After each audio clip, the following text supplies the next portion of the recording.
በረዶና እሳት አብሮ ያድራል። ግብጽ ላይ ግን በረዶና እሳት አብሮ ዘነበ። በረዶና እሳት አብሮ ዘንቧል። መጽሐፍ ቅዱስ አንብቡ። በረዶና እሳቱ ተዋህደው እንደ ሰምና እንደ ፈትል ግብጽ ላይ ዘንበዋል። ያቺ ደመና ማርያም ናት። በረዶ ውሃው የሥጋ ምሳሌ ነው። እሳቱ የመለኮት ምሳሌ ነው። በግብጽ ላይ በደመናዋ አማካኝነት ግብጽ ላይ በረዶና እሳቱ ዘንቦ የፈርዖንን አዝመራና የፈርዖንን ከብት እንዳጠፋ ፈርዖን የተባለ ዲያብሎስ ነው። አዝመራው የተባለ ኃጢአት ነው። ግብጽ የተባለው ይህ ዓለም ነው። ደመና የተባለች ማርያም ናት። በረዶ የተባለ ትስብእት ነው። እሳት የተባለው መለኮት ነው። ሁለት የማይስማሙ ባህሪያት በአንድ ተስማምተው ግብጽ ላይ እንደወረዱ መለኮትና ሥጋ ተስማምተው በዚህ ዓለም በድንግል ማርያም ተገለጡ ማለት ነው። ፈጣሪ ይላል አንዳንድ ሰው ጅል። ፈጣሪ ማለት አርሽ ላይ ተቀምጦ ሌሊት እንደዚህ የሚወርድ ማለት ነው። ኧረ እባክህ ይወርዳል አይወርድም ሲባል የእናንተ አምላክስ ተወልዶ አይደል? ኧረ እንዲያ ነው።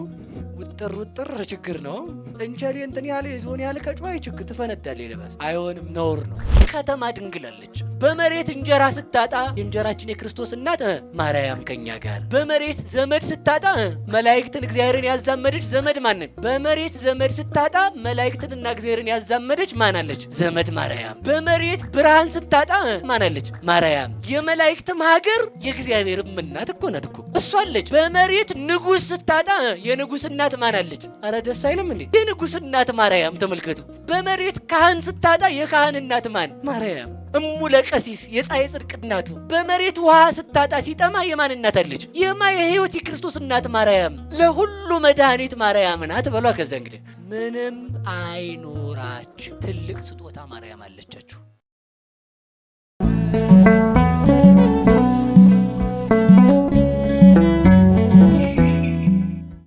በስመ አብ ወወልድ ወመንፈስ ቅዱስ አሐዱ አምላክ።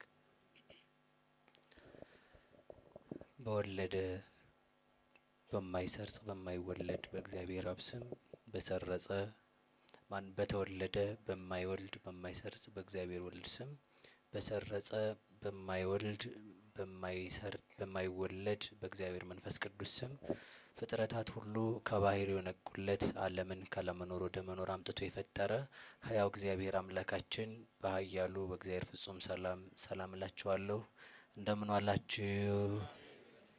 እንደምን ዋላችሁ? እንደምን ቆያችሁ? እግዚአብሔር ይመስገን ብለን እንድናመሰግን እርቅን እንዲጀመር ምክንያት የሆነችን ለቃል ርደት ለስጋ እርገት ምክንያት የሆነች የድነታችን ምክንያት ወላዲት አምላክ ከጨለማ ወደ ብርሃን ከሲኦል ወደ ገነት ከአሳር ወደ ክብር የወጣንባት ሥላሴን ያየንባት ወላዲት አምላክ ስሟ ለዘላለም የተመሰገነ ይሁን። እግዚአብሔርን የሚያመሰግኑ ቅዱሳን ጻድቃን ሰማዕታት ደናግል መነኮሳት እንደየክብርና እንደየሞገሳቸው ክብርና ምስጋና ይድረሳቸው። መስታወት በሚለው ርዕስ እንቀጥላለን። ዛሬም እንቀጥላለን። ነገም ሊቀጥል ይችላል፣ ወርም ሊቀጥል ይችላል ብንገናኝ ማለት ነው። እና ስለ መስታወት የተወሰነ የተነጋገርን ይመስለኛል። መስታወት ጥቅሙ ማሳየትና ዋናው ጥቅሙ ማሳየት ነው። ሰውን ማሳየት ነው አገልግሎቱ አይደል? የሰውን ንጽህና መጠበቅ፣ የሰውን መልክ ማሳየት ነው። እንዲያሳይ ደግሞ መሰረታዊ ሀሳብ ብርሃን ያስፈልገዋል ብለናል። ከዛ የሚታይ አካል ያስፈልገዋል ብለናል። እና ይሄን ካል በቂ ነው። በዚህ ልክ የመጀመሪያውን ቀን ከያዛችሁት ቃለ እግዚአብሔርን ሰምተን ወደ መተግበር ለመለወጥ ወይንም ደግሞ ሁለተኛውን ትርጉም እንድናውቀው እስኪ መስታወት በሉ አንዴ። ምን አላችሁ? ቤተ ክርስቲያን ለስጋ ጤንነት በራሱ ጠቃሚ ናት። ተረድታችሁኛል አይደል? ይሄን ሀሳብ ለስጋችን ጤንነት እንዲጠበቅ በራሱ ቤተ ክርስቲያን ያለችውን ማድረግ ምንኛ መታደል መሰላችሁ። ለምሳሌ ቤተ ክርስቲያን ከምታዘው መካከል አንድ ልንገራችሁ። ሴቶች ፔሪየድ በሆኑበት ሰዓት ላይ በመኝታ ከባላቸው ጋር አንድ እንዲሆኑ ይፈቀዳል አይደል? ይፈቀዳል በሉ እንጂ በደንብ። ለምን ነው የማይፈቀደው? በዚያን ሰዓት የሴቶች የነፋስ ባህሪና የእሳት ባህሪ የሚያንስበት ሰዓት ነው። በዚያን ሰዓት ፔሪየድ በሚሆንበት ሰዓት ማለት ነው። የዚያን ሰዓት የነፋስ ባህሪና የእሳት ባህሪ ካነሰው አካል ተከፍሎ ልጅ የሚጸነሰው ወይንም የሚጸነሰው ልጅ ቢነግሩት የማይሰማ ድንዝዝ ነው የሚሆነው ማለት ነው። አያችሁ፣ ያንን ለመጠበቅ አይቻልም ማለት ነው። አያችሁ አይደል? ቢነግሩት የማይሰማ ልጅ ይሆናል ማለት ነው። ከዚያም አልፎ በፔሪድ ሰዓት የሚጸነስ ልጅ፣ ሴቶች ከወርሃዊ ግዴታቸው ሳይነጹ የሚጸነስ ልጅ በመጀመሪያ ቀን ቢጸነስ በ10 ዓመቱ ለምጽ ሊወጣበት ይችላል። በሁለተኛ ቀን ቢጸነስ በ20 ዓመቱ እያለ ይቀጥላል። ለዚያም መፍትሄ ያስቀምጣለች። አንብቦ አልናገርም። ለስጋ ጤንነት በራሱ ማናት መፍትሄው? ቤተ ክርስቲያን በጣም ጥሩ መፍትሄ ናት። ስጋህም ይጠበቃል፣ ነፍስህም ይጠበቃል። በስጋ ጠላት እንዳይኖርህ ወዳጅ እንድታበጅ ታደርጋለች። በነፍስ ደግሞ ጠበቃ በሰማይ እንዲኖርህ ታደርጋለች። የቤተ ክርስቲያንን መጻሕፍት መማር ብዙ ጥቅም ነው ያለው። ለወታደሮች ጥቅም አለው፣ ለባለስልጣናት ጥቅም አለው፣ ለድሃው ጥቅም አለው። ለማን ጥቅም የሌለው ለማን አለ? ለባለስልጣኑ ታሾም ያለው ብለህ ሰው አትበድል፣ ነገ ደግሞ አንተ መሻር አይቀርም ትለዋለች አይደል? ከታች ያለውን ሰው ደግሞ ባለስልጣንን እንደተሾመ ብቻ ሳይሆን ማክበር ያለብህ ሲሻርም እቃ አገልግሎቱን ሲጨርስ እንዳሮጌ ቁና መጣል አይገባም፣ አክብረው ትላለች። ለጥሩዎቹም ነው እንግዲህ እንደዚያ ነው። ድሃውን ደግሞ ባለሀብቱን ደግሞ ድሃን እንዳይጠላ ምን ትላለች? ስጥ ትለዋለች። አንተ አሳላፊ ነህ፣ ገንዘብህን አንተ ልትበላው ለብቻ አልተሰጠህም ብላ ታሳየዋለች። ድሃውን ደግሞ ሰርተህ ብላ። ኩራት ራት ነው እያልክ ጉልበትህን ታቅፈህ አትደር። ኩራት ራት አይሆንም። ስራ ሰርተህ እግዚአብሔር ይባርክላል፣ ጤና ይሰጣል ትለዋለች ድሃውን። ሁሉን አንድ የምታደርግ አንድ መንጋ የሚሆንባት ቤተ ክርስቲያን ናት። እሷን የሰጠን እግዚአብሔር ይመስገን። እና ባለስልጣኑን ከኮራ ደግሞ ለመተሰብ ምንድነው? አንተ ሰው የምትኮራ ከሆነ ወለመተሰብሩ አውላ ገዳም ኪያ ከተከለ ህየንቴ ከተመልከቱ። አንተ ዛፍ የምትኮራ ከሆነ ባንተ ቦታ የበረሃ ወይራ አምጥቶ እግዚአብሔር ይተክላል ይላል። አኮ አንተ ዘትጸውሮ ለስሩ አላውቱ ይጸውረከ።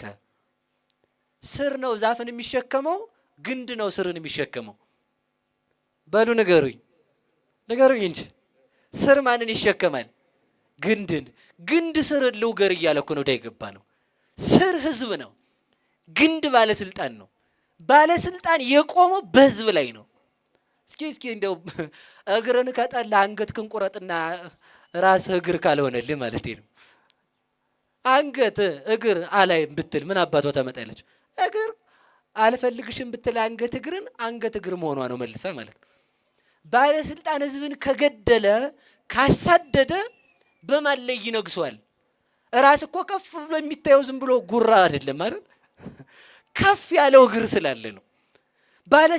ባለስልጣን የሆነው ማን ስላለ ነው? ህዝብ ስላለ ነው። እኛ የምንክበሰበሰው እናንተ ስላላችሁ እኮ ነው። ቄስ የሆነው ማን ስላለ ነው? የሚባረክ ስላለ፣ ከሌለ የለም በቃ ባዶ ሜዳ ነው። እሱ ራሱ ምእመን መሆኑ ነው ማለት ነው። ቤተ ክርስቲያን እንድትጠበቅ ህዝብን መጠበቅ ያስፈልጋል። በህዝብ ላይ ኩራትም አያስፈልግም። ደግሞ እናንተ ኩረዋል እንግዲህ ይሄን ይዛችሁ ደግሞ እኛ ነን እኮ እግር ልትሉ እኮ ነው ደግሞ ማለት ነው። ደግሞ እናንተ እግር ብቻ ከሆናችሁ ራስ ከሌላችሁ ማሰብ አትችሉም ደግሞ ማለት ነው። አብረው ሲኖሩ ነው ሊያምሩ የሚችሉት። ስለዚህ ስር ያስፈልጋል። ያለ ስር ቅጠል የለም፣ ያለ ስር ፍሬ የለም፣ ያለ ስር አበባ የለም፣ ያለ ህዝብ ስልጣን የለም። ያለ ህዝብ ተቀማጥሎ ንጉስ፣ ጠቅላይ ሚኒስቴር፣ ጳጳስ፣ ፓትርያርክ፣ ሰባኪ፣ ዲያቆን፣ ቄስ መባል የለም። ድቁና በህዝብ የምትሾመው ነው። ህዝብ አገልግልበት ማለት እኮ ነው። እግዚአብሔር እንድናገለግል ይርዳን። እንግዲህ ያው የምታኮሩንም እናንተው እንትን የምትሉትም እናንተው ናችሁ። አልነካም። እዚህ ጋር ካመሸው ሌላ ነው። ቅስና በህዝብ የሚሾሙበት ነው። ህዝብ ካለቀ ቅስና ምን ሊያረግ ይችላል? ዋናው ሐሳብ እኛንን የምናኖራችሁ እንዳትሉን ደግሞ እናንተ ለእግዚአብሔር ትሰጣላችሁ፣ እግዚአብሔር ደግሞ ለኛ ይሰጣል። ስለት ብታመጣ ባታመጣ ለኔ የሚገባኝ ነገር ያለ እንዳይመስል። እናንተ እስኪ ቆይ እግዚአብሔር ለኛ ሰጠ በሉ። ኮራቱ ደግሞ ሰው አልከፍልም ይኸው አስራት አላወጣም መስራት በኩራት ይላል አንዳንድ ሰው ጥጋቡ ማለት ነው። ይሄ እኮ ተመልከቱ ብሰጥ ባሰጥ እግዚአብሔር ይጎልበታል? ቆይ አስራት በኩራት ማውጣት ሸክም አልሆነባችሁም? ክርስቲያን ስትሆኑ ግን ሸክም አይሆንም። 10 ለሰጠ እንዴት እንዳልሰጥም ያመጣል ሰው። ገብቷችኋል አይደል? ቀንን ለሰጠ እስኪ በሉ ቀንን ለሰጠ በሉ 1 ሰዓት እንዴት አልሰጥም? ሌባ እኮ ነን። ሙልጭ ያለ ነው ሌባ ሰው ማለት ነው ከኔ ጀምሮ 24 ሰዓት ሰጥቶት 23ቱን ሰዓት ተጠቅሞ ቢያንስ 1ዱን ሰዓት ለጸሎት የማይሰጥ ማለት ነው። እንደዚያ ማሰብ ጸሎት እንድናገኝ ለጸሎት የሚሆን ልብ እንድናገኝ ይሄን ማሰብ ማለት ነው። ለአስራት በኩራት የሚሆን ልብ እንድናገኝ ይሄን ማሰብ ማለት ነው።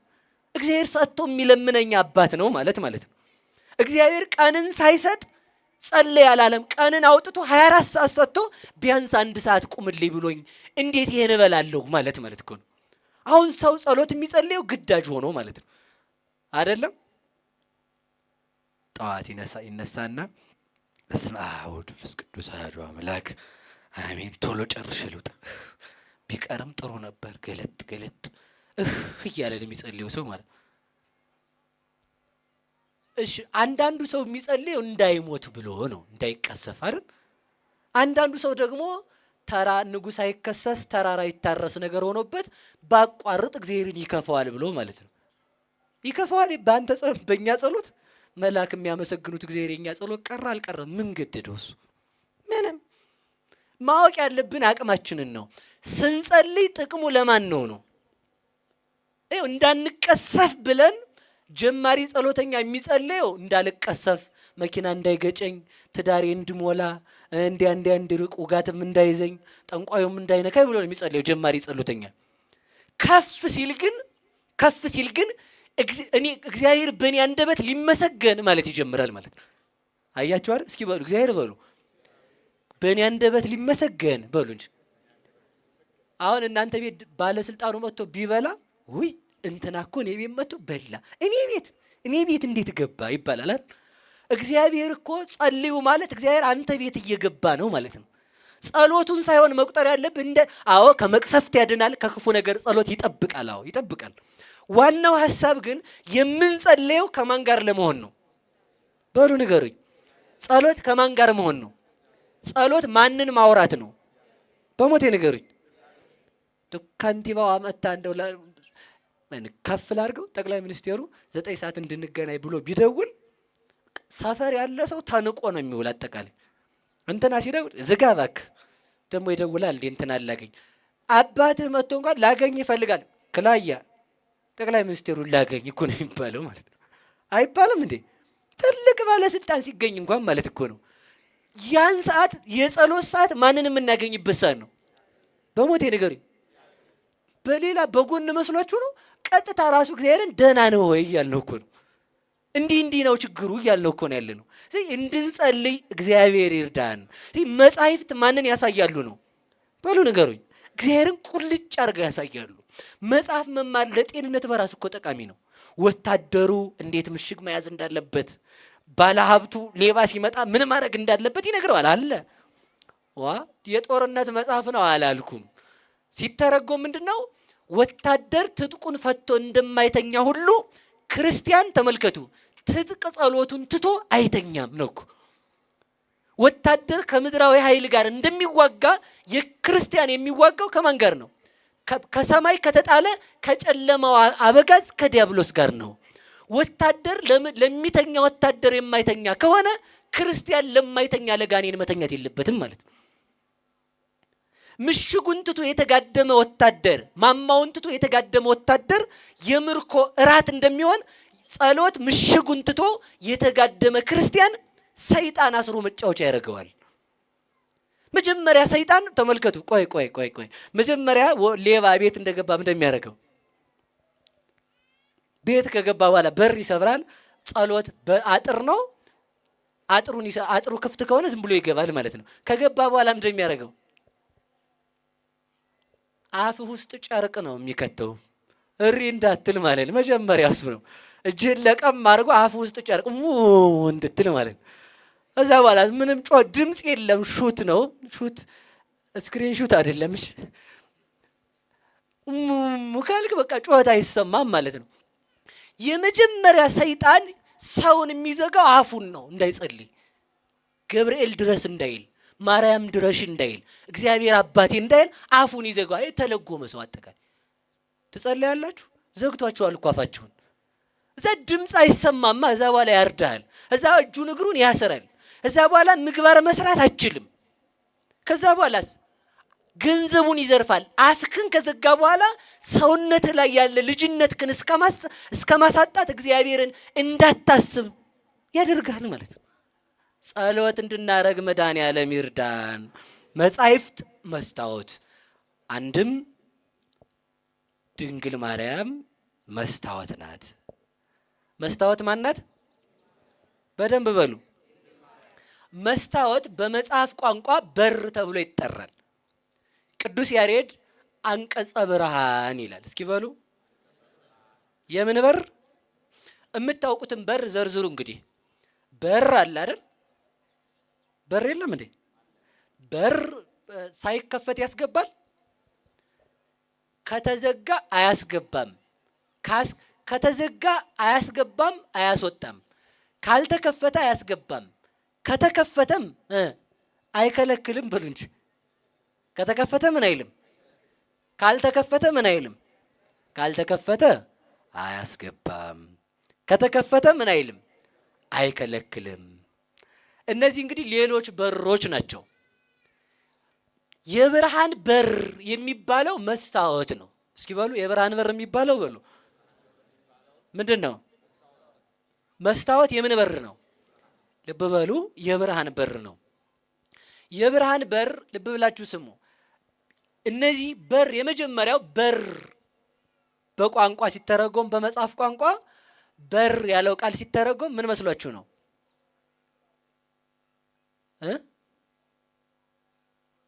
በር ሲከፈት የውስጡ ይታያል፣ ያልታየው ይታያል ማለት ነው። በር ሲከፈት ሌላው ቀርቶ እንኳን እንደው መጽሐፍ ቋንቋቸው ደስ ይላልና ሰማይ ተከፈተ የሚል ቋንቋ አለ አይደል? አይታችሁ አታውቁም? በየት አካባቢ ነው የተከፈተው ሰማይ? ሰሜን ሸዋ አካባቢ ነው? ጎንደር ነው? እስራኤል ነው? አሜሪካ ነው? ጀርመን ነው? ቱርክ ነው? የት አካባቢ ነው የሚከፈተው ሰማይ? ምንም ቁልፍም የለውም መክፈቻም የለውም። ሰማይ ተከፈተ ማለት ምስጢር ትርጉሙ እሱ ነው። ሰማይ ተከፈተ ማለት ምስጢር ተገለጠ ነው። በሰማይ መከፈት መዘጋት የለበትም ይላሉ መምህራን። ስለዚህ በር ተከፈተ ማለት የማይታይ በውስጥ ያለ ምን አለ ነው? ታየ። በር ተከፈተ ማለት ያላየነውን አየን ማለት ነው። እነዚህ ግዑዛን በር የሚባሉት የመጀመሪያው ብዙ በር እናውቃለን። በክርስቶስ በራሱ ምንድን ነው ብሏል? በር ነኝ ብሏል። ይሄን እንተረጉመዋለን ሰዓት ካለን። የክርስቶስ በርነት ቆይ ልንገራችሁ። እንደውም የክርስቶስ በርነት እንደውም መናፍቃኑ ሲጠቅሱት እንደውም ቆይ ልናገር እንጂ እንደውስ በሩ እኔ ነኝ ብለዋል። ኢየሱስ ብቻ ነው በር ይላል። መጥቀስ ቀላል ነው እኮ ሰይጣንን ሲጠቅስ አይደል? እስኪ በሩ እኔ ነኝ በሉ። በእኔ በቀር ወደ አብ ሊመጣ የሚችል የለም ብለዋል። ኧረ እባክህ እሺ በሩ እኔ ነኝ ማለት መዝጊያ ነኝ ማለቱ ነው? በር ነው ራሱ ክርስቶስ? ምን ማለት ነው? አንቀጽ ለሀበ አቡሁ ፍኖት ለመንገለ ወላዲሁ። በሩ እኔ ነኝ ማለት ልብ በሉ ክርስቶስ እኔ በር ነኝ አለ። ወደ አባቱ ለመድረስ በራችን እርሱ ነው ማለት ምን ማለት ነው? በሩን ክርስቶስን ልጅ ካላልክ አልቦ ዘይክል መዚያ እንታሃቤ በእኔ በቀር እንጂ ከኔ ውጭ ወደ አብ ሊመጣ የሚችል የለም ማለት ተመልከቱ። እኔ ልጅ ብለህ ካላመንክ አባቴን አባት ብለህ ማመን አትችልም ማለቱ ነው። ሌላ ምንም ትርጉም የለውም። ወልድን ልጅ ካላልክ አባቱን አብ ማለት አትችልም። አባቱን ወልድን ልጅ ካልክ ልጅ ደግሞ ሕይወት የሌለው ልጅ ስለሌለ መንፈስ ቅዱስን ሕይወቱ ብለህ ማመን አትችልም ነው እኮ። ወደ አብ ለመድረስ በራችን ማን ነው? ወልድ ኢየሱስ ክርስቶስ ነው። ወደ ወልድ ወደ ኢየሱስ ክርስቶስ ሰውነት ለመድረስ ደግሞ በራችን ማርያም ናት ማለት ነው። ማናት በራችን? በሉ ማርያም በር ናት በሉ።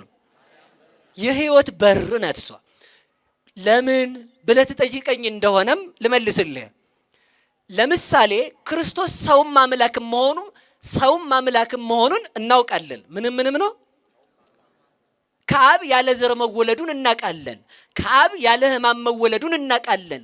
ከአብ ከዘመናት አስቀድሞ መወለዱን እናውቃለን። ከአብ ምንም ሳያስፈልገው ባህሪ ዘም ባህሪ አካል ዘም አካል እንደተገኘ እናውቃለን። ከአብ ያለ ዘር ለመወለዱ ማስረጃው ማርያም ናት ነው ማስረጃው። እስኪ በሉ ከአብ ያለ ዘር ለመወለዱ በሉ ማስረጃው ማናት? እንዴት ማርያም ማስረጃ ትሆናለች ብለህ ስትጠይቀኝ ከድንግል ማርያም ያለ ዘር ተወለደ ያለ አባት ተወለደ በሉ። እንዴት ይሆናል? ከአብ ያለ እናት ተወልዷል። መልሱ እኮ ያው ነው። ከአብ ያለ እናት መወለዱን ከድንግል ያለ አባት በመወለዱ አውቀነዋል። ከአብ ያለ ሕማም በመወለዱ ከድንግል ማርያም እሱን ስትወልድ ሴቶች የሚሰማቸው ሳይሰማት እሱ ሕፃናት የሚሰማቸው ሳይሰማው እንደወለደችው እናውቃለን። ሰው ደግሞ የሚጠቅሰው ይሄን ነው። እንግዳ ያቺ ሴት ስትጨነቅ አየን፣ ለመውለድ ስትጨነቅ አየሁ ይላል አይደል? አቡ ቀለምሲስ ሊላይ ነው ደግሞ ጅል። በሌሎች ሴቶች ልማድ ነው እንጂ በሷማ የለባትም። ለምን? ከአብ ያለ ሕማም እንደተወለደ ከድንግል ያለ ሕማም ተወለደ። ከአብ ያለ ሕማም ለመወለዱ በራችን ማስረጃዋ ማርያም ናት። ልብ በሉ፣ እየሰማችሁኝ ነው ብዬ አስባለሁ። ይሄ አንድ በር ነው። ሁለተኛ ክርስቶስ ሰው ብቻ ነው ወይንስ አምላክ ብቻ የሚል መናፍቅ ቢነሳ እስኪ ሰው ብቻ ነው አምላክ ብቻ በሉ። እዚህ እንትና ሰፈር ሰዎች ይላሉ ሰው ካላችሁ አምላክ አትበሉት፣ አምላክ ካላችሁ ሰው አትበሉት፣ አንዱን ምረጡ ይላሉ። እንግዳማና ማርያምን አንዱን ምረጣት። በር ናት እሷ ለልጇ። እሺ ድንግል ማርያምን እናት ነው የምትላት ወይንስ ድንግል ነው የምትላት? ምረጡ እንጂ አሁን ሁለቱም የሚባል ነገር የለም። አንድ ናታ፣ ሁለት አታረጓትም። ለዚያ ለክርስቶስ ሰውነት አምላክም ሰውም ብለህ ለማመን በሯ ማርያም ናት። ማርያምን እናትም ድንግልም ስትል ልጇን አምላክም ሰውም ብለህ ታምነዋለህ ማለት ነው። ለዚህ ነው ራሱ ሲናገር ማቴዎስ ወንጌል ምዕራፍ 11 ላይ ዝንቱም ተመልከቱ ክርስቶስ ምንድን ነው መሰናክል ነው ይላል።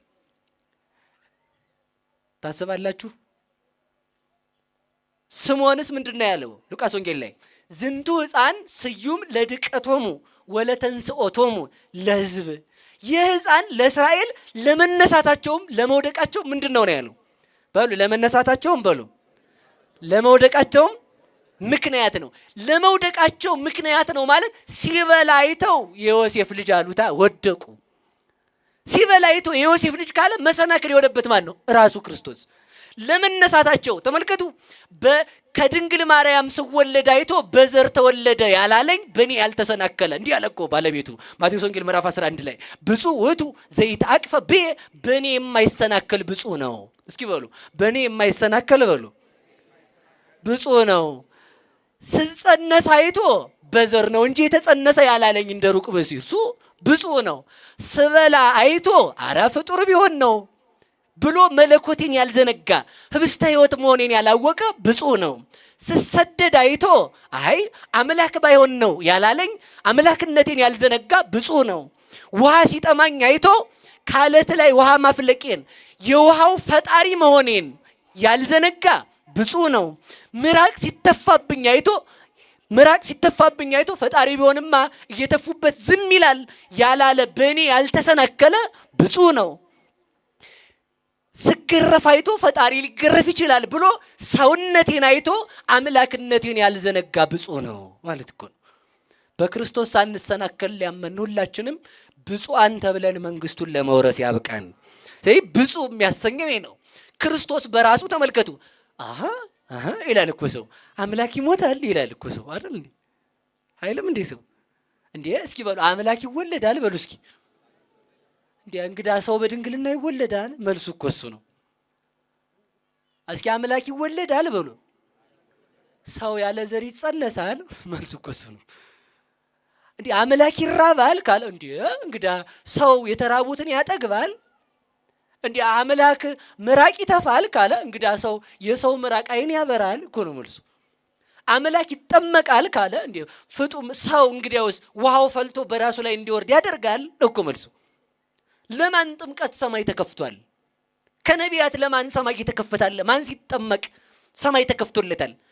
ከሰማይስ እግዚአብሔር ልጅ ነው ብሎ የመሰከረለት ማን አለ ከእግዚአብሔር በቀር? ሰው የሚወልደው ሰው ከሆነ እግዚአብሔርን ይወልዳል። አሳማ የአሳማ ልጅ አሳማ ከሆነ የእግዚአብሔር ልጅ እግዚአብሔር ነው በላ። አንተ አሳማ ካልወለድክ እግዚአብሔር ፍጡርን እንዴት ይወልዳል? የእግዚአብሔር ልጅ እግዚአብሔር ብለህ እመን። የእግዚአብሔር አብ ልጅ አካላዊ ቃል ወልድ ኢየሱስ ክርስቶስ በስጋ ስግው ቃል ሆኖ ከድንግል ማርያም ሲወለድ ክርስቶስ የሚል ስም ተሰጠው ማለት ነው። እግዚአብሔር ወልድ የእግዚአብሔር የባህሪ ልጁ ነው። ከድንግል ማርያም ደግሞ ስጋን ተዋህዶ ምን ሆኗል? ሰው ሆኗል። ስለዚህ ተመልከቱ፣ እይደለወኒ እስምዮ ለቃለ እግዚአብሔር ራቆ። የድንግል ማርያምን ልጅ ብቻውን እግዚአብሔር አልለውም፣ ብቻውን ሰው አልለውም። አምላክ ወሰብ ያምናለው እንጂ አምላክም ሰውም በሉ። በማን አወቅ ነው ባሉ ነገሩኝ እንጂ እናትም ድንግልም እንዴት ይሆናል? ለዚህ ነው ቅዱስ ዮሐንስ አፈወርቅ ምን አለ? አቀበ ማኅተመ ድንግልና ከመ ትኩን መራሒተ ለሃይማኖት አባይ። ለታላቁ ሃይማኖት ለኦርቶዶክስ ተዋህዶ ሃይማኖት ምስክር ተሆን ዘንድ ምኑ አንጠበቀው? ድንግልናው አንጠበቀው። ሁለት ነገሮች አይስማሙም በሞት እስኪ በሉ። ሁለት ነገሮች በሉ ይስማማሉ? እሳትና ውሃ ይስማማሉ? እናትነትና ድንግልና ይስማማሉ? ተስማሙ እኮ አሁን አየ ነው። የማይስማሙት አምላክነትና ሰውነት አይስማሙም። አዎ አይስማሙም። ድንግልነትና እናትነት እንኳን ለማን ተችሏል? ለድንግል ማርያም ብቻ የተቻለ ነው። አምላክነትና ሰውነት ለማን የተቻለ ነው? ለእግዚአብሔር የተቻለ ነው። ድንግልናትና እናትነት በድንግል ማርያም ተችሎ እንዳየ ነው። አምላክነትና ሰውነት እንዴት ይቻላል እንዳንል እንኳን እሱ እናቱን ጠብቋት እናትም ድንግል አድርጓታል ብለን እንመልሳለን። እስኪ የግብፅ ደመና በሉ በደንብ በሉ። በረዶና እሳት አብሮ ያድራል። ግብፅ ላይ ግን እሳትና ውሃ በረዶና እሳት አብሮ ዘነበ። በረዶና እሳት አብሮ ዘንቧል። መጽሐፍ ቅዱስ አንብቡ። በረዶና እሳት ይስማማሉ? እሳትና ውሃ ይስማማሉ? ያውም በረዶና እሳት እኮ ነው ደግሞ ያውም ጠንከር ያለው ማለት ነው። በረዶና እሳቱ ተዋህደው እንደ ሰምና እንደ ፈትል ግብፅ ላይ ዘንበዋል። ያቺ ደመና ማርያም ናት። በረዶ ውሃው የስጋ ምሳሌ ነው። እሳቱ የመለኮት ምሳሌ ነው። በግብፅ ላይ በደመናዋ አማካኝነት ግብፅ ላይ በረዶና እሳቱ ዘንቦ የፈርዖንን አዝመራና የፈርዖንን ከብት እንዳጠፋ ፈርዖን የተባለ ዲያብሎስ ነው። አዝመራው የተባለ ኃጢአት ነው። ግብፅ የተባለው ይህ ዓለም ነው። ደመና የተባለች ማርያም ናት። በረዶ የተባለ ትስብእት ነው። እሳት የተባለው መለኮት ነው። ሁለት የማይስማሙ ባህሪያት በአንድ ተስማምተው ግብፅ ላይ እንደወረዱ መለኮትና ስጋ ተስማምተው በዚህ ዓለም በድንግል ማርያም ተገለጡ ማለት ነው።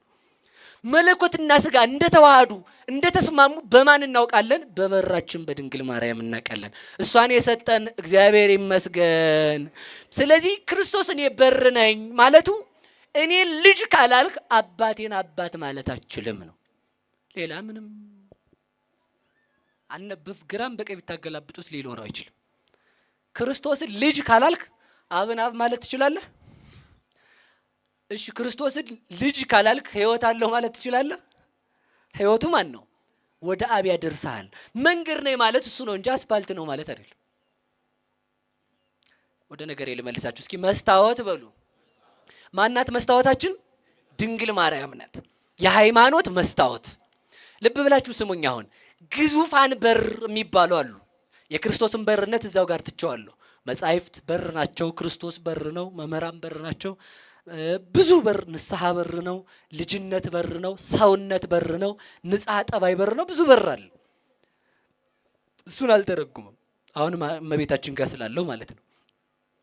ታዲያ ሁለት አይነት በሮች ነው ያሉት፣ ግዙፋን በር እና ማነው የመስታወት በርነት ነው። ግዙፍ በር ካልተከፈተ ያስገባል? መልሱልኝ እንጂ ዛሬ ትምህርቱ ከበደ መሰላል። ነፋስ እንዳይወስዳችሁ እኮ ነው። ነፋስ ሁሌ መውሰዱ አይቀር አይደል? ቀለል ያለ ሳቅ ብቻ ሆነ ችግር እኮ። አንዳንዴ ደግሞ ጠንከር በሉሽ፣ ጠንከር ያስፈልጋል።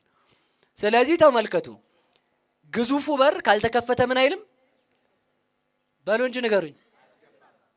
ካልተከፈተ አያስገባም። ሁለተኛስ? ከተከፈተ ደግሞ ምን አይልም? ካልከለከለ ይገባል ማለት ነው። ከከለከለ ደግሞ አይገባም። ወይም ከተዘጋ መግባት አይቻልም ነው ባጭሩ። ግዙፍ በር የተባሉት ሴቶች ናቸው። እነዚህ ሌሎቹ ሴቶች ከድንግል ማርያም ውጭ ያሉት ሌሎቹ ሴቶች በር ተብለው ይጠራሉ። ካልተከፈተ አያስገባም ማለት ምን ማለት ነው?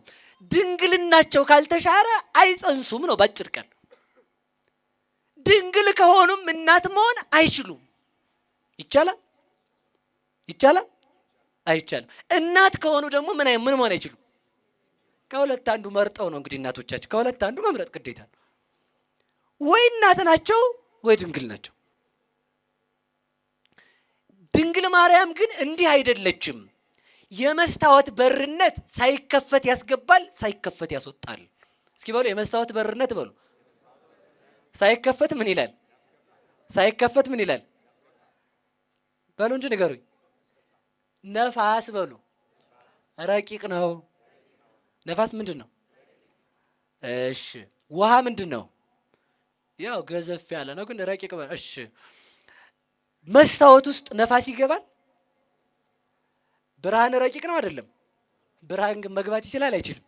ይችላል። አያ መስታወት ማየት የሚችለው ማሳየት የሚችለው መጀመሪያ ማንን መዋሃድ አለበት ነው ያልኳችሁ። ማን መኖር አለበት ነው ትናንት ያልኳችሁ። ብርሃን መኖር አለበት። ብርሃንን ተመልከቱ፣ ልብ ብላችሁ ስሙ። መስታወት ብርሃንን ሳይከለክል ያስገባዋል፣ ሳይሰበር። ምን ሳይል? እኔ ራሱ እናንተ ልባችሁ ውስጥ ልግባ። ይሄ ቃል ስሙት እስኪ። ይሰማል አይደል? በየት ነው የገባው? ተሰብሯል። ልባችሁ ሲገባ ሳይሰበር ቃልን ማሰብ የሚችለው ማን ብቻ ነው? ልብ ብቻ በሉ እንጂ። አያችሁ፣ እኔ ያሰብኩትን ሐሳብ ስነግራችሁ ሳይሰበር በየት አባቱ እንደገባ ሳይታወቅ ይታሰባል። አየው፣ ይሄ ህሊና በራሱ መስታወት ነው። ህሊና ሳይሰበር በየት ነው የገባው? በጆሮ፣ በእጅ ነው፣ በእግር ነው፣ በአፍ ነው፣ በምንድን ነው የገባው? ይሄ አሁን የምነግራችሁ በየት ነው የገባው? በጆሮ። እሺ ይሁን። እኔ ይሄስ በየት ነው የገባው? ባይን። እሺ በቁንጥጥ አንድ ባነሳላችሁስ በየት ይገባል ደግሞ? በግር አይታወቅም ነው መልሱ። እሺ እንደው እነዚህ ምንድናቸው እንግዲህ በእናንተ የሚባለው አምስቱ የስሜት ህዋሳት ይባላሉ አይደል? አይደል? አይን ይሰማል አይሰማም? አይሰማም? ይሰማል አይሰማም? ይሰማል። ማን ነው የሰማው? ጆሮ ነው። ሰማ እኮ አይናችሁ። እሺ ጭንቅሎ ይሰማል አይሰማም? ሞቅ ጆሮ ነው ያዘው። አቅም ሰው አንዴ እንዲያርግና ሰማ አልሰማም? ሰማ። እግር ይሰማል አይሰማም? አይሰማም? ይሰማል። ይሰማል አይደል? አያችሁ። ቆይ ጥንተ ሰዱቃዊ ማለት ይኸውላችሁ እግዚአብሔር ከህዋሳት ውጭ ነው። ህዋሳት ሴንስ ከሚያደርጉት በላይ ነው እግዚአብሔር ማለት ነው። እነዚህ አሁን ህዋሳት ሴንስ የምናደርግ አሁን ሰው አፍንጫ ይሰማል አይሰማም? ይሰማል አይሰማም? በሉ እንጂ ንገሩኝ። አይሰማም? ሽቱ የምታሸቱት ባይናችሁ ነው። እዚህ ሰፈር ሽታ አለ የሚለው ማን ነው? ይሰማል። ምላስ ይሰማል አይሰማም? ይሰማል እኮ። እውነቴን እኮ ነው። ይሰማል ምላስ በራሱ።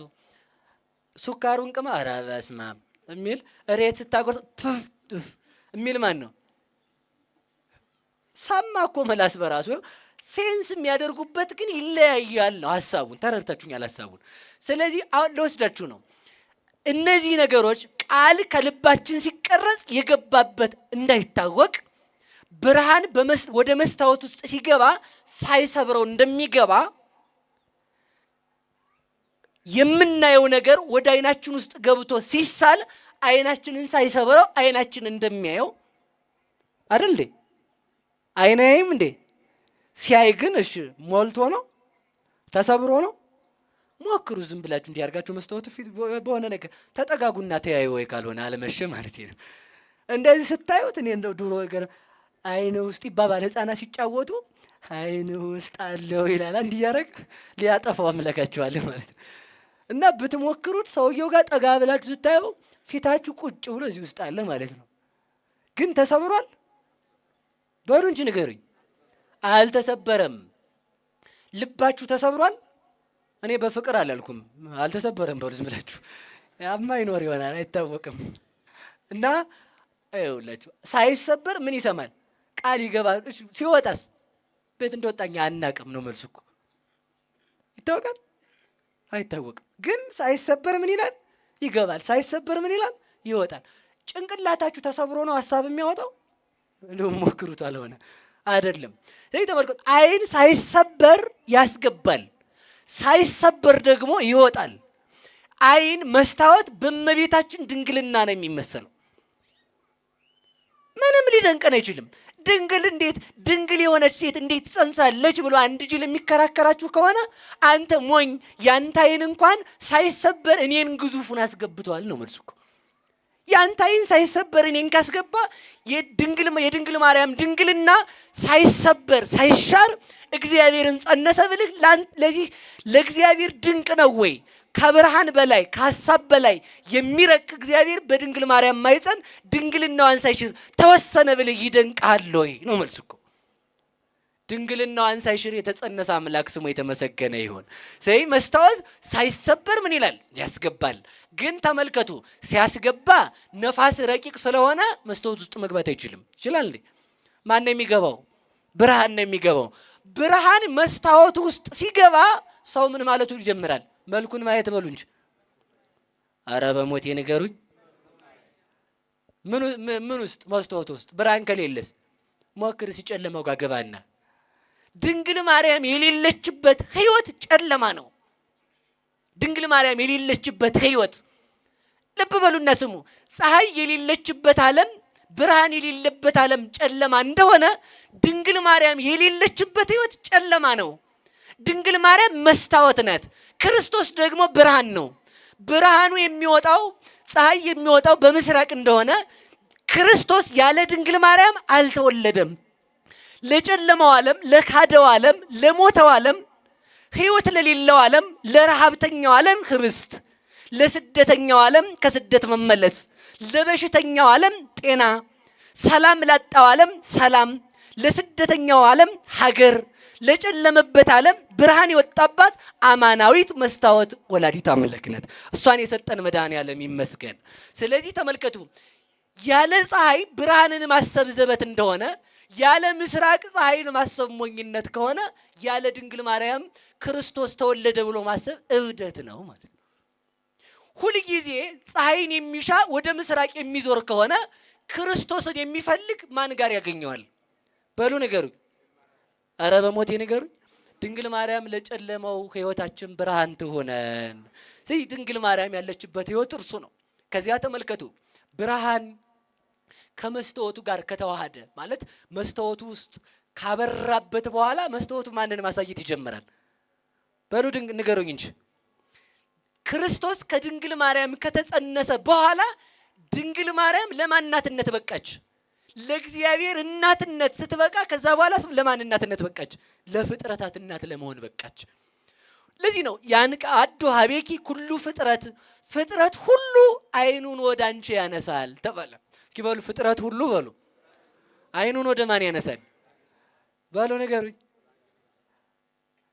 ፊቱን ማየት የፈለገ አይኑን ወደ ማን ያነሳል? በሉ እንጂ ንገሩኝ። ፈጣሪውን ማየት የፈለገ አይኑን ወደ ማን ያነሳል? ወደ ድንግል ማርያም ያነሳል። ተመልከቱ፣ ልብ ብላችሁ ስሙ። ወኩሉ ፍጥረት ተፈሳ በምጻትከ፣ ፍጥረት ሁሉ ሰው በመሆን ደስ አለው። እስኪ ፍጥረት ሁሉ በሉ ሰው በመሆን ምን አለው? ማን ነው ደስ ያለው? መልአክ ሁሉ። ለምን 5500 ዘመን ሙሉ አይተውት የማያውቁትን አምላክ ያዩት ከማርያም ነው። አስተራዬ ለመላእክት ተወሊዶ በስጋ እምቅድመ ይርአይወ ዘእንበለ ይኩን ሰባ ይላል ቅዱስ ቄርሎስ። ሰው ከመሆኑ አስቀድሞ እግዚአብሔርን አይተውት አያውቁም። 5500 ዘመን ሙሉ ያላዩትን ጌታ መላእክት ቤተልሔም ከትመው እግዚአብሔርን አዩት። ድንግል ማርያም ለመላእክት የሃይማኖታቸው መስታወት ናት። እስኪ በሉ የሃይማኖታቸው በሉ ማናት? ምናቸው ናት? ሃይማኖታችን እግዚአብሔር ነው። ሃይማኖት እግዚአብሔርን ያየነው ግን ከማን ነው? ከድንግል ማርያም ነው። መላእክት ፈጣሪያቸውን ያዩት ከማን ነው? ከድንግል ማርያም ነው። መላእክት የድካማቸውን ዋጋ ማለት መላእክት አይደክሙም፣ ለሰው የሚያገለግሉበትን ዋጋ ያገኙት በክብር ላይ ክብር የተጨመረላቸው፣ አገልግለው በጣዕም ላይ ጣዕም በጸጋ ላይ ጸጋ የተጨመረላቸው፣ ከዲያብሎስ ጋር የተዋጉለትን ጌታ አይተውት ደስ ያላቸው ከማርያም እቅፍ ላይ የተዋጉት ለማን ነው? በሉ ለእግዚአብሔር በሉ እንጂ። ያን የተዋጉለትን ጌታ ያገኙት ግን መቼ ነው? 5500 ዘመን በኋላ ነው። ይኸውላችሁ ጨለማው ሲያልፍ ብርሃን እንደሚወጣ፣ ብርሃን ሲወጣ ሰው መልኩን ማየት እንደሚችል፣ የ5500 የዘመን ጨለማ ሲያልፍ ብርሃን ክርስቶስ ከድንግል ማርያም ሲወጣ መላእክት መጥተው ፈጣሪያቸውን ድንግል ማርያም እቅፍ ላይ አገኙት። ደስታቸው ተፈጸመ። የአይን የመጨረሻ ደስታ ምንድን ነው? የአይን የመጨረሻ ደስታው ምንድን ነው? ልንገራችሁ። እንግዲያውስ ይኸውላችሁ የመጨረሻ አይተነው የምንሰለቸው በቃ ማለት ሁሉም ነገር የሚያርፈው በማን መስሏችሁ ነው? በእግዚአብሔር ነው። በሉ እስኪ በሞቴ በማን ያርፋል? አሁን ምንም ሰላም አልሰጠን ያለ ሰው ሱሪ ይቀይራል፣ ፋሽን ይቀያይራል፣ ይፋሽሻል፣ ጫማ ይቀይራል፣ ሴት ይቀይራል፣ ሴቱም ወንድ ይቀይራል፣ ምግብ ይቀይራል፣ ምግብም ይቀይራል፣ ስልጣን ይቀይራል፣ ስልጣንም ይቀይራል፣ ሀገር ይቀይራል፣ ሀገርም ይቀይራል። ግን ማረፍ የሚባል ነገር የለም አለ። እንዲያው ራሳችሁን እስኪ ታዘቡት። እስኪ እንደው በሞት ያፈርሰው እኔ የምታዘበዋለሁ ራሴን እኮ ስንታዘበው በቃ የመጨረሻ ጥማችን የሚቆረጠው ይሄን ስናደርግ በቃ አለቀ በቃ ይላል ሰው ማለት ነው። ሰው የሚወደውን ነገር አግኝቶ መውደድ አይችልም። ወደውት የሚወዱት እግዚአብሔር ብቻ ነው። ወደውት የሚወዱት እስኪ ወደውት በሉ የሚወዱት እግዚአብሔር ብቻ ነው። ሴቱ ፍቅረኛውን ለማግኘት ብድ ክንፍ ይላል። ሁለት ቀን ሲያገኘው የታባንት ጎላላ ደግሞ አንተ ብሎ ደግሞ መልከኛ ነኝ ያልክ ስትኮራ ጥግብ ይለዋል ማለት ነው። ወደውት የሚወዱት መልክ የእግዚአብሔር ብቻ እኮ ነው። የማይጠገብ መልክ ከፈለጋችሁ እግዚአብሔር ነው። የማይጠገብ ሰላም ከፈለጋችሁ እግዚአብሔር ነው። እንጀራ በልተ ጠግበ ኧረ በቃኝ እያሉ የማይጠገብ እንጀራ ይሏል እግዚአብሔር ነው። ሰው ሰምተውት ሊሰሙት እኮ አይቻልም። ሰምተውት የሚሰሙት፣ አመስግነውት የሚያመሰግኑት፣ ጣፍጦ የሚጣፍጡት መልሶ እንደገና ጣፍጦ የማይሰለች ቢኖር እግዚአብሔር ነው። ለዚህ ነው ምን አለ መሰላችሁ ዘባቤከ አርፍ ነጽሮተ ኩሉ ነባበያን ይላል አረጋዊ መንፈሳዊ። ያይን ማየት የደስታ መጨረሻው ያይንም የጆሮም የልብም የህሊናም የሁሉ ነገር መከናወኛ አንተው ብቻ ነህ ይላል። እስኪ በሉ አንተው ብቻ ነህ በሉ። አያችሁ መላእክት የማየታቸው ደስታ ተፈጸመ። አይተውት የሚያዩትን፣ አመስግነውት የሚያመሰግኑትን፣ ቀድሰውት የሚቀድሱትን፣ ዘምረውለት የሚዘምሩለትን ወይመስሎሙ ከመዘ ቀደስዎ መጠነ መንፈቃ ለዕለት እማመ ተፈጥረ ዓለም እስከኔሁ። ሰው እኮ አመስግኖ መድከም ነው ስራው። እስኪ በሉ አመስግኖ በሉ ምንድን ነው ስራችን? እስኪ አመስግኑ። አሁን እግዚአብሔር ይመስገን በሉ። እግዚአብሔር ይመስገን በሉ እንጂ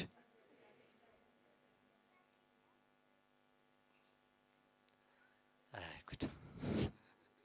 እስኪ ቅዱስ በሉሽ በደንብ አንድ 30 ደቂቃ ቢቆይ ቁርስ ከዛ አፋችን ተዛዝሮ ሊል ይችላል ሰው ማለት ነው። አላየናችሁትም? ማለት አቡነ ዘበሰማያት ነው ገጻም ከሰኮን በሰላም ቅዱስ ገብርኤል ይሰከም እስራኤልን አጣወይና ግጥም ተወለው ማለት ይሰለቻል ሰው። መላእክት ግን እስከ ዛሬ 7518 ዓመት ሙሉ ሌትም ቀንም ያመሰግናሉ። ለአንድ ሰከንድ ግን አይሰለቹትም። አመስግነውት ለአንድ ሰከንድ ያመሰግኑት አይመስላቸውም። ያ ምንድነው? የዚያን የሚያመሰግኑትን ጌታ አይተው እንደገና ደግሞ ምን አለ? ወአዲ ተመልክ ወበየበካል ስብሐት ወደሱኪ ዘኢኮነ እምስብሐቲሆሙ። ተመልከቱ፣ አመስግነውበት በማያመሰግኑት ቋንቋ ማመስገን ጀመሩ እንደገና ደግሞ ማለት ነው። እሱ ምንድነው? አምላክ ሰው ሆነ ብለው አመስግነው አያውቁም። አምላክ ሰው ሆነ የሚለው ቃል የጀመረው ድንግል ማርያም ክርስቶስን ስትወልድ ነው። እሷን የሰጠን መድኃኒዓለም የተመሰገነ ይሁን። እንኳን ለኛ ለመላእክት መምህራቸው እኮ ናት። እንኳን ለኛ ለመላእክት የደስታቸው ፍጻሜ እኮ ናት። ለቅዱስ ገብርኤል የደስታው ፍጻሜ። ገብርኤል ወዶ መስሏችሁ ነው እንዴ እንዲህ አለ? እናንተ እረኙ እንደውም አብስር ሲባል ምንድን እንዳለ ታውቃላችሁ? እዛ ስርዓት ተብሎ ነው የመጣው። እሺ ተብሎ ነው የመጣው እንደ ዘካርያስ እንዳያረግ። እዛ ሲመጣ ክንፉን እያማታ ጆ እያረገው መጣ። ለምን መስሏችሁ ነው? ጌታ የተወልዶ ላይ ነው እኮ ነው። ተወልዶ ላይ ነው። ምን አለ መሰላችሁ? አብዩቱ ክብር ዘተውበለከ ኦ ገብርኤል መልአክ ዜናዊ ፍስሐ ገጽ። ባለበጎ የምስራች ገብርኤል መልአክ። እስኪ በሉ ባለበጎ በሉ። የምስራች ገብርኤል መልአክ ለአንተም የተሰጠ ክብር አብይ ነው፣ ገናና ነው፣ ብዙ ነው አለው። ታላቅ ነው ክብር። ለምን?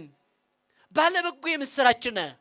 ክፉ ወሬ የያዙ እንደሆነ ራስን ተላጭቶ ማቅ ለብሶ ፊትን አጥቁሮ በሐዘን ሆኖ ፊትን ቋጥሮ ይታያል።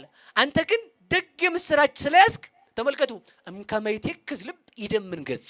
ልብ ሲያዝን ፊት ይዳምናል፣ ይጠቁራል ፊት። አንተ ግን በጎ የምስራች እንዳያዝክ እናውቃለን። እንዴት? እምከመይትፌሳ ልብ ይበር ገጽ። አሰሩ ለልብ ብሩህ ገጽ። ልብ ደስተኛ ከሆነ ፊት ሁሉ ደስ ይለዋል ማለት ነው። ሰው ፈገግ ብሎ ካያችሁ የሆነ ነገር አግኝቷል ማለት ነው። 50 ብር ብንሰጣችሁ ደስ ይላችኋል። እናንተ ግን ሰው ዝም ብሎ ለማስደሰት በቃ አንተ እኮ ደግ ነህ አላችሁት፣ ይገርማል ይላል ማለት ነው። ለሴቱን አንድ ነገር መናገር ለሴቱ በቃ አንቺ እኮ ወርቅ ነሽ ካልካት አንዱ አንጂን አዎ ወይ ይቅር በሉኝ እሺ ደስ ብሎ አዎ ፊትሽ ዛሬ በጣም ነው ያማረበት ካልካት ያን ዲያበላ መጣ እንደውም ሳልታጠበው በቃ ጨምረኝ ነው። ደሞ አንዱን ወንድ ደሞ ጀግና እኮ ነህ አንተ ካለች አንድ ውሻ አባሮ ጀግና ነህ ካለች ማታ ጅቡን ሳንቀጠቅጠው ጨምርላት ምን አገባኝ። በትንሽ ነገር ቱክ ብሎ ደስ የሚለው ማለት ትልቅ የምስራች ይሏል። ያምላክ ሰው መሆን ብቻ ነው አይደለም እንዴ? ዲያብሎስን ስንገዛ ከዚህ በላይ ደስታ አለ? እመቤቴን እውነት እኮ ነው። ዲያብሎስን ተመልከቱ፣ አናታችን ላይ የቆመብንን አናቱ ላይ ስንረግጠው ማለት ነው። ዘዋሃብ ከነ በመንፈስ ንኪድ ኩሎ ኃይሉ ለጸላይ። የዲያብሎስን መርዙን እንድናስተፋው ስልጣን ሰጠን ተባለ። ያ ስልጣን ከድንግል ማርያም ክርስቶስን ስትወልድ ያገኘ ነው። ስልጣን ይሉሃል ዲያብሎስን መግዛት ነው። ስልጣን ይሉሃል የጨለማውን አበጋዝ ማሳወር ነው። እግዚአብሔር ከሁላችን ጋር አይሆንልን። ስለዚህ ተመልከቱ፣ የማየት የመጨረሻ ማረፊያው ማንን ማየት ነው? በሉ ንገሩኝ። ከዚህ በኋላ እንዳሰለችሁ አደራችሁን። እግዚአብሔር ስታመን ምንም የሰለቻችሁ ይመስላችሁ እንዳሰለችሁ። አይውላችሁ በማይረባ ነገር ላይ ስለተመሰረተ አንደበታችን ሊሰለች ይችላል። እግዚአብሔር ግን የማይሰለች እኮ ነው። ተሰልችቶ ያውቃል? ደግሞ የማይሰለች ነው። እስኪ በሉ የማይሰለች በሉ። የማይሰለች ሰው የሚሰለችን ለምንድን ነው? የማይሰለችንን ስንሰለቸው ነው መልስ እኮ። የማይሰለችንን ስንሰለቸው የሚሰለች ሰው ይሰለቸናል ማለት ነው። ዘይ እንዳትሰለች ከፈለግ እግዚአብሔርን አትሰልቻለቅ። እግዚአብሔር የማይሰለቹት እንደው እኮ ተመልከቱ። ታዲያ እንዴት ይሆናል? ምላስ የሌለው ሰው አይቀምስ፣ አይን የሌለው ሰው አያይ፣ እግር የሌለው ሰው አይሮጥ፣ ልብ የሌለው ሰው አያስብ፣ ጆሮ የሌለው ሰው አይሰማ፣ አፍንጫ የሌለው ሰው አይሸት ሆኖብን እኮ ነው እንጂማ እኮ እግዚአብሔር ቢሸተን እንዴት ያለ ውብ መሰላችሁ። ሽቱ ነው እንዴ እናንተ የሚሸታችሁ? የእግዚአብሔር መዓዛ እኮ ተመልከቱ ልብን ይመስጣል። ልብን የሚሰርቅ መዓዛ ይሏችኋል የእግዚአብሔር መዓዛ ነው። ልብን የሚስብ መዓዛ ይሏችኋል የድንግል ማርያም መዓዛ ነው።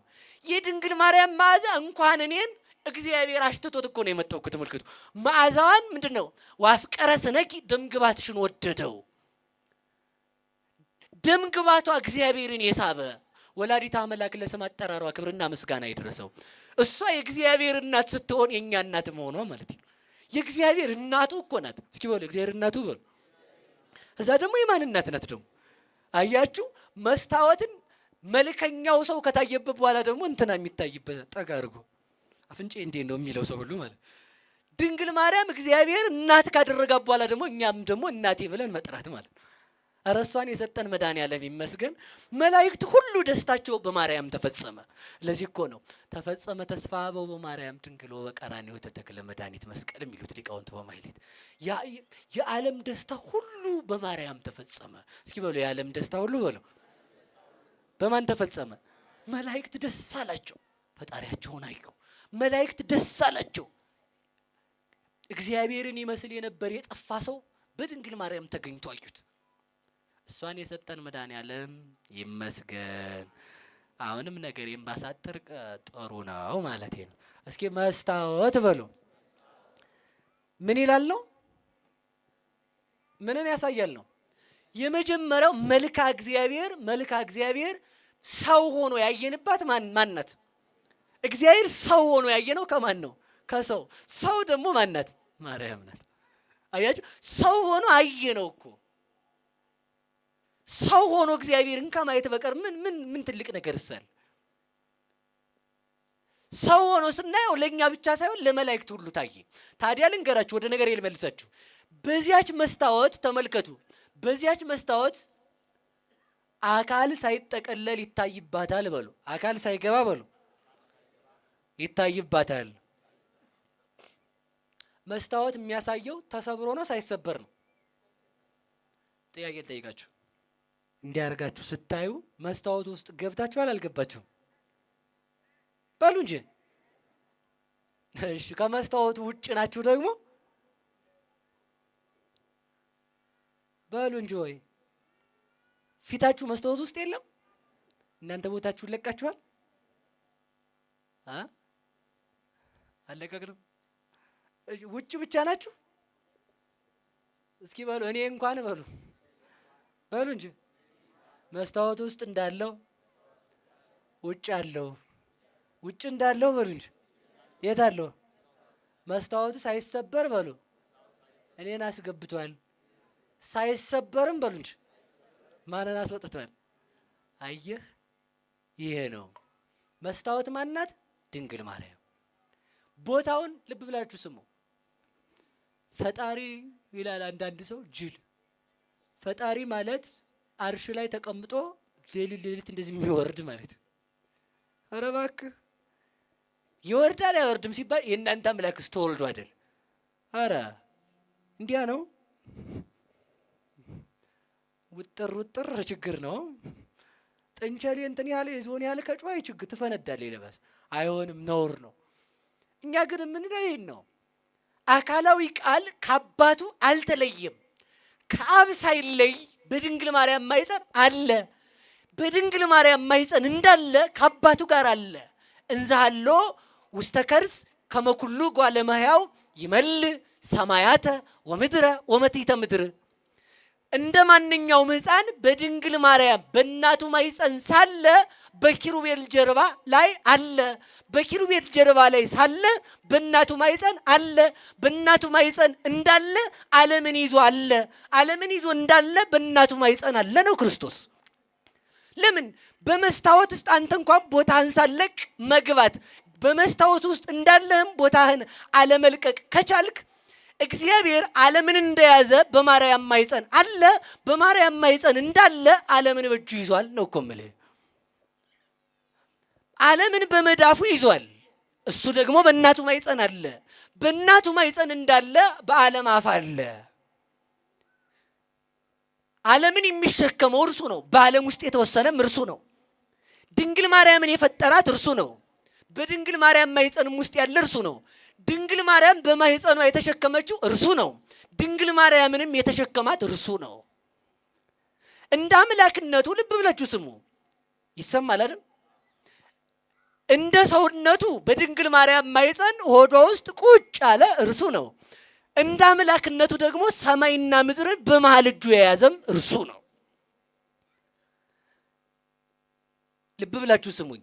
እንደ አምላክነቱ እንደዛ እንደሆነ ቦታውን ሳይለቅ ነው ሰው በመስታወት ውስጥ ያለው። ክርስቶስ ከቦታው እንዘ ይትሐወስ እመንበሩ ተጸንሰ በከርስ፣ እንዘ ያንቀለቅል እመንበሩ ተጸንሰ በከርስ፣ ከመንበሩ ሳይናወጽ ማለት ዓለምን ይዞ በዓለም አፋ እንዳለ በድንግል ማርያም ማይፀን ተጸነሰ። በድንግል ማርያም ማይፀን እንዳለ እንደ ሰውነቱ እንደ አምላክነቱ ደግሞ ሕፃናትን በእናታቸው ማይፀን ይስላል። እንደ ሰውነቱ ድንግል ማርያም ማይፀን ያለ እርሱ ነው።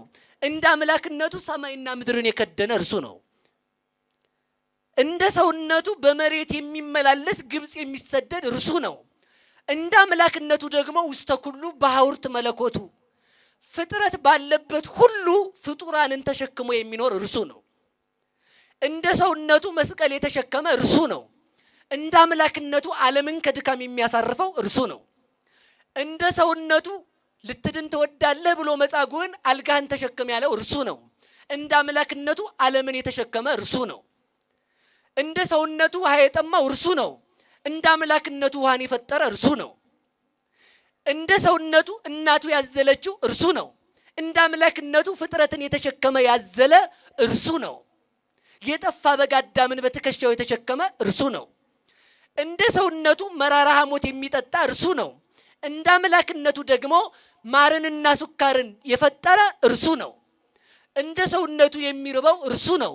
እንደ አምላክነቱ የፍጡራን ፈጣሪ መሴሴ ኩሉ ብስተ ሕይወት እርሱ ነው። እንደ ሰውነቱ የሚደማ እርሱ ነው። እንደ አምላክነቱ የደሙትን የሚፈውስ እርሱ ነው። እንደ ሰውነቱ ከሳምራዊት ሴት ውሃ የሚለምን እርሱ ነው። እንደ አምላክነቱ ውሃን የሚያፈልቅ እርሱ ነው። እንደ ሰውነቱ ቀን የጨለመበት ፀሐይ በመስቀል ላይ ሳለ የጨለመችበት እርሱ ነው። እንደ አምላክነቱ የፀሐይ ፈጣሪ የጨለማው ፈጣሪ እርሱ ነው። እንደ ሰውነቱ ወደ መቃብር የወረደ እርሱ ነው። እንደ አምላክነቱ በመቃብር ያሉትን ያስነሳቸው እርሱ ነው። እንደ ሰውነቱ የሞተ እርሱ ነው። እንደ አምላክነቱ ዝንቱ ውእቱ ትንሣኤሆሙ ለእለኖሙ ይላል ቅዱስ ኢሬኔዎስ። እንደ አምላክነቱ ለሞቱት ሰዎች ትንሣኤ ክርስቶስ ነው። ራሱን ትንሣኤ አድርጎ የሰጠን አምላክ የተመሰገነ ይሁን። ትንሣኤያችን ማን ነው? ክርስቶስ። ክርስቶስን የታየ ነው ከማርያም አገኘ ነው፣ ከእሱ አገኘ ነው። ሰዓታችን ስላለቀ ሁሉንም ትቼ መጨረሻ ብቻ አድርጌ ልነግራችሁ ነው ያሰብኩት፣ ስለማያልቅ ማለት ነው። እስኪ መስታወት ማናት? መስታወት ማናት? ክርስቶስ ከድንግል ማርያም በድንግልና ተጸነሰ አልተጸነሰም? ሰምታችሁ ነው። መስታወት ውስጥ ይኸውላችሁ፣ ልብ በሉ። ጨለማ ረቂቅ ስለሆነ መግባት አይችልም፣ ነፋስም መግባት አይችልም። ማን ብቻ ነው የሚገባው? ብርሃን ብቻ ነው የሚገባው። ልብ ብላችሁ ስሙ። ቆይ ልነግራችሁ ነው። ቦታውን ሳይለቅ የተጸነሰ ማን ነው? ክርስቶስ ነው። በድንግል ማርያም ማኅፀን ያገኘ ነው ማን ነው? የልደት ዕለት መላእክት ምን እንዳደረጉ ታውቃላችሁ? ቤተልሔም ሲመጡ ተወልዶ ድንግል ማርያም ታቀፈው አገኙ። ኧረ አምላካችን ሰማዩን ትቶ መጥቶ ነው ብለው ከፍ ቢሉ ደግሞ እዛ ቁጭ ብሎ አገኙት። ምን እንዳሉ ታውቃላችሁ? ከደነ ሰማያተ ስኑ ወመላ ምድረ ስብሐቲሁ ያለው የዕንባቆም ትንቢት ተፈጸመ። ውበቱ ሰማይን መላ ማለት አካላዊ ቃል ስጋን ሲዋሃድ እግዚአብሔር አካላዊ ቃል ወልድ ኢየሱስ ክርስቶስ ስጋን ሲዋሃድ ስጋ አካላዊ ቃል በመላበት ዓለም ውሱንነቱን ሳይለቅ የአካላዊ ቃልን ገንዘቡ ስላደረገ ቤተልሔም ሲመጡ ከመቤታችን እቅፍ ላይ አግኝተውታል። ሰማይ ሲሄዱ ከዙፋኑ ሳይጎድል አግኝተውታል። ስጋ ለስላሴ አራተኛ ሳይሆን ቃል ደግሞ ማነው? ስጋ ለስላሴ አራተኛ አካል ሳይሆን ቃል ደግሞ ለስጋ ሁለተኛ ሳይሆን አንድ አካል አንድ ባህሪ ሆኖ ተዋህዶ ያየንባት አማናዊት መስታወት ድንግል ማርያም ናት። እሷን የሰጠን እግዚአብሔር ይመስገን። ስጋ በሉ ለስላሴ ስንተኛ አልሆነም? ለቃል ስንተኛ አልሆነም? ሁለተኛ አልሆነም። አካላዊ ቃል ልብ ብላችሁ ስሙ። ብረት እሳትን ሲዋሃደው ብረትና እሳት ነው የሚባለው? ብረት ወይም እሳት ብቻ? ብረትም እሳትም ነው የሚባለው። እንደዛ ነው የሚባለው። ሁለቱ መነጣጠል አይችሉም። አንዱ ካልጠፋም በጠፋ ብረት ደግሞ አይመሰልም።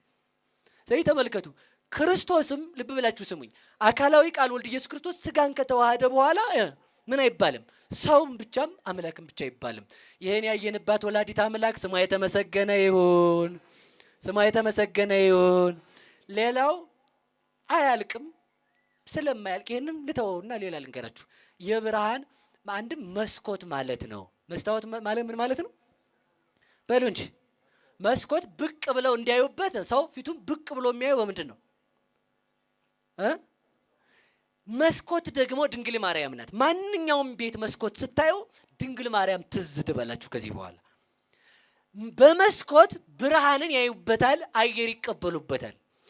በመስኮት ወደ ውጭ የሚያሉ ወደ ውስጥ የሚያሉ ከዓለም አፋ የነበረውን ከፍጥረታት ርቆ የነበረውን እግዚአብሔርን ያየነው በድንግል ማርያም መስታወትነት ነው። በመስኮት ወደ ቤት እንዲያዩበት እግዚአብሔር ዓለምን የጎበኘባት መስታወት ድንግል ማርያም ናት። ወደ ዓለም የመጣው በድንግል ማርያም ብቻ ነው። አኮ በመልአኩ አኮ በተንባል አላ ለሊሁ ጊዜ ኢየሱስ ይመጽእ ወያድኅኖሙ። እንደ ቀድሞ በአማላጅ በመልአክ በነቢይ አይደለም። ማለት ክርስቶስ ራሱ ሰው ሆኖ ስጋውን ቆርሶ ደሙን አፍሶ ህዝቡን ያድናል። ካዳነ በኋላ ቅዱሳንን አማላጅ አድርጎ ያቆማቸዋል። በቅዱሳን ላይ ራሱ ያለው ማን ነው? እግዚአብሔር። ለምን? ቅዱሳን ከማን ጋር ስለሚዋሃዱ? ከእግዚአብሔር ጋር ስለሚዋሃዱ። ክብር ለቅዱሳን አምላክ ይሆንልን። መስታወት ማናት? በሉ ማርያም በሉ እንጂ። መስታወት ማናት? ማርያም ናት። እሷን የሰጠን እግዚአብሔር ይመስገን። እንግዲህ አንድ ነገር ልንገራችሁ። ከጭንቀት የተላቀቅንባት መስታወት፣ ደስታን ያገኘንባት ማናት? በሉ ማርያም በሉ እንጂ። አንድ ብቻ ነው የምናገረው፣ ሌላ አልናገርም። አንቲ በሉ እስኪ ውእቱ እብነ ናብሊስ ተጸንጻሊ። ምን ማለት ነው? ቅጭል ቅጭል የምትይ ድንጋይ አንቺ ነሽ ይላታል ማርያምን። የናብሊስ ድንጋይ አንቺ ነሽ ይላታል አባ ጊዮርጊስ። እስኪ የናብሊስ ድንጋይ በሉ። ይቺ ድንጋይ በጣም ግሩም ድንጋይ ናት። ምትገርም ማለት ነው። ሴቶች ምጥ ሲያዙ ጠጋ አድርገው ጆሯቸው ጋር ካሏቸው ያቺን የድንጋይዋን ድምፅ ሰምተው ይወልዳሉ። ምጣቸውን ይረሱታል። አያችሁ? ምንድነው ደራሲውም ምንድነው መታው ከበላይ ማይበለዝንቱ ዓለም ከማየርም ገስጽዮ ማህሪት አንቺ ናብሊስ ነሽ። ናብሊስ ብዬሻለሁ። በላይ ላይ የተነሳው ሞገድ ጸጥ እንዲል አንቺ ምን በዩ ገስጪው ብሏል። ስለዚህ ተመልከቱ፣ ጭንቅ የያዘች ወላድ የተባለው ሰው ነው። ማን ነው ወላድ የተባለው? ያችን ሲሰሙ ወላዶች በዚያች በድንጋይዋ ድምፅ ህመማቸውን ረስተው ምን ማለት ይጀምራሉ?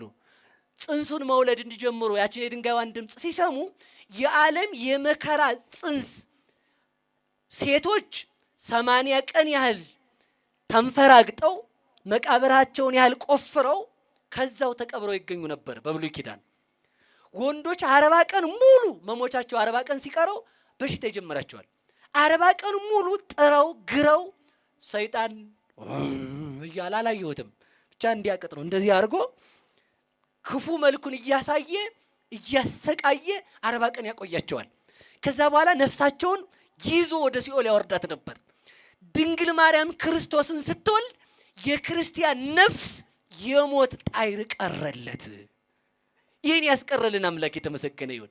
ለዚህ ነው እምርሁ ቅሰር ይዋ ወታምህዋ ሙሴ ምድረ ናባው ባይገባ መቃብር ሊለካ ገደም እንዳለ መላእክት ከገነት ቅጠል አምጥተው ሸተት ቢያረጉት አረ ይሄ ሽታ ያሳያ ይመስጣል ብሎ ሲል ነፍሱ ውልቅ እንዳለችው ከዚህ በኋላ ክርስቲያን ሲሞት ጋኔን መጥቶ እያሰቃየው ሳይሆን ቅዱሳን መጥተው እያጠኑለት መላእክት ያረጋጉት መላእክት ከበውት አጋንንት ርቀው ወደ ክርስቶስ ፊት በሞገስ ለመቆም የበቃው ድንግል ማርያም ክርስቶስን ስትወልድ ነው። እሷን የሰጠን መድኃኔዓለም ይመስገን። ለየትኛውም ችግራችሁ ቢሆን ማርያም አለች በሉ። ሁላችሁ በሉ ንገሩኝ እንጂ ማርያም አለች በሉ። በደንብ ማርያም አለች። አለቀ። ማርያም ከጭንቅ ከ5500 ዘመን መከራ ያላቀቀችን እሷ አለች። ልብ ብላችሁ ስሙ። በየትኛውም መከራ እንኳን ጊዜ ቢሆን ወላዲት አምላክ ፈጥና ደራሽ ናት። ለምን እሷ ይኸውላችሁ ልብ ብላችሁ ስሙ። እሷ ከዓለም አስቀድማ ንጹሕ ሆና በእግዚአብሔር ፊት የተገኘች እሷ ከሆነች ወደ እሷ መጥቶ ሰውን ካዳነ አሁንም ፈጥና ስትደርስልን ማን ይደርስልናል? ልጇ ይደርስልናል። ወላዲት አምላክ ከሁላችን ጋር ትሁን። ወላዲት አምላክ ከሁላችን ጋር ትሁን። የማን ልጆች ናችሁ በሉ? የድንግል ማርያም ልጆች ነን በሉ። አዳም በማን ተገኘ? በድንግል ማርያም በሉ እንጂ። አዳም ተፈልጎ የተገኘው በማን ነው? በድንግል ማርያም ነው። ማለት ልብ በሉ፣ ማለት ምን ማለት ነው? የሞተው አዳም ሕይወትን እንዲያገኝ ድንግል ማርያም ማንን ይዛ መገኘት አለባት? ክርስቶስን ይዛ መገኘት አለባት። ሲርብ ድንግል ማርያም የህብስተ ሕይወት እናት ናት። ሲጠማ ደሙን ያጠጣ የክርስቶስ እናት ናት። ብንሰደድ ለዓለም ሀገር የሆነ የክርስቶስ እናት ናት። ሀገር ጥግ ይሏቸዋል። ማርያም ታይካ በሰማይ ወታይካ በምድር። በመሬት ጥግ ማርያም በሉ እስኪ፣ በመሬት በሉ ጥግ ማናት በሉ? ጥግ ማርያም ናት በሉ። በሰማይ በስላሴ ፊት ስንቆም ልጅነትን እንድንሰጥ ጥጋችን የሆነችን መጀመሪያ ማናት? ማርያም። በሰማይ ጥግ አማላጅ፣ በመሬት ጥግ መጠጊያ በሉ። በመሬት ጥግ በሉ መጠጊያ። ሀገር ትተህ ብትሰደድ ማን ሀገር ናት በሉ እንጂ። እንኳን ለኔ በሉ ለእግዚአብሔር ሀገር ናት። ለእግዚአብሔር ምንድን ናት? 9 ወር ከ5 ቀን ከተመባት እኮ ንጉሥ ሰራዊቱን ይዞ እንዲከትም ክርስቶስ 9 ወር ከ5 ቀን ፍጥረት በመሃል እጁ ይዞ በማኅፀኗ ቁጭ አለ እኮ። ለእግዚአብሔር ከከተማ ከከተማ ብትወጡ ከተማ ማርያም አለች። የሚጠፋ ከተማ ነው እንደሚያጓጓ ከተማ ድንግል አለች። ሀገር ስትሰደድ በመሬት ጥግ የክርስቶስ ሀገር ድንግል ማርያም፣ በመሬት እንጀራ ስታጣ የእንጀራችን የክርስቶስ እናት ማርያም ከኛ ጋር፣ በመሬት ዘመድ ስታጣ መላእክትን እግዚአብሔርን ያዛመደች ዘመድ ማን በሉ? ማርያም በሉ እንጂ። በመሬት ዘመድ ስታጣ መላእክትንና እግዚአብሔርን ያዛመደች ማን አለች? ዘመድ ማርያም። በመሬት ብርሃን ስታጣ ፀሐይ ስታጣ ማን አለች? የብርሃን እናት ማን አለች? ማርያም። የመላእክትም ሀገር የእግዚአብሔርም እናት እኮ ናት እኮ እሷ አለች። በመሬት ንጉሥ ስታጣ የንጉሥ እናት ማን አለች? አረ ደስ አይልም እንዴ? የንጉሥ እናት ማርያም። ተመልከቱ። በመሬት ካህን ስታጣ የካህን እናት ማን? ማርያም። እሙ ለቀሲስ የፀሐይ ጽድቅ እናቱ። በመሬት ውሃ ስታጣ ሲጠማ የማን እናት አለች? አረ ተናገሩ። የሕይወት የክርስቶስ እናት ማርያም። በመሬት ልብ ብላችሁ ስሙኝ፣ ልብስ ስታጣ ለዓለም ልብስን ያለበሰ የማን እናት አለች? በሉ ንገሩኝ። ለሁሉ መድኃኒት ማርያም ናት በሉ። ከዛ እንግዲህ በሉ ለሁሉ ችግር በሉ ማርያም መፍትሄ ናት። ማን መፍትሄ ናት? ማርያም። ማን መፍትሄ ናት? ምንም አይኖራችሁ ትልቅ ስጦታ ማርያም አለቻችሁ። ቄስ እንትና መምህር እንትና ሰባኪ እንትና የሰጠው አይደለም። ማን የሰጠው በሉ ንገሩኝ። በመጨረሻው ቀን ለዓለም የተሰጠች ስጦታ ማን ናት? አንድ ተቀብሎ 1000 አድርጎ የሰጣት። ሚሊዮኖች አይደሉም፣ ቢሊዮኖች አይደሉም፣ ፍጥረት ሙሉ ሊስተካከላት የማይችል እናት ወላዲት አምላክ አለችን። በዚህች እናት ሁሉን እናገኛለን። እሷን የሰጠን መድኃኔዓለም ይመስገን በሉ። ሀብት ብታጡ ማን አለች ንገሩኝ። ሀብት ለሌለው ለዚያ ለድሃው ሰውዬ ምን አሰጥተዋል? ሀብት የሚጠፋ መስሏችሁ ነው? የማይጠፋ ሀብት መንግስተ ሰማያትን ያገኘ ነው እኮ በማርያም። የሚጠፋ ልብስ ነው የሚያስጨንቃችሁ? የልጅነትን ልብስ የበለበስ ነው በማርያም ነው። ይሄ የለበስከው ልብስ እሳት ብትገባ እየቀለጠ ያቃጥልሃል። ሲኦል ብትገባ ሲኦልን የሚያጠፋ ልብስ የለበስ ነው ክርስቶስ ከመቤታችን ተወልዶ ያን ከመቤታችን የነሳውን ስጋ በደሙና በጥምቀት መስርቶ አልብሶ ነው ሄዷል። ስለዚህ ማርያም አለችን። እሷን የሰጠን እግዚአብሔር ይመስገን። በመጨረሻ ወላዲት አምላክን ይዘን በተስፋም ይሁን ዘመድም ይጥላን ሀገርም እንጣ ምንም አይኖረን ብቻችንን የምንጣል ማን አለ በሉ ነገር ሁላችሁም። አይበቃችሁ? እሷ ካለቻችሁ አይበቃችሁ? እስኪ ቀን ነው የምትሰማ ማርያም? ሌሊት ጥራት ትሰማለች። የነገሌ ዘር ስለሆንክ ነው የምትሰማ? ብቸኛውን ትሰማለች። አረጋጊ ናት። በደብዳቤ ነው የምትሰማ እንደ መስሪያ ቤቱ አይደለም። በየትኛውም ሰዓት ለየትኛውም ጉዳያችን የእመቤታችንን ስዕል ይዛችሁ ስሟን ጠርታችሁ አታፍሩ። አናፍርም። እሷን የሰጠን መድኃኔዓለም ይመስገን።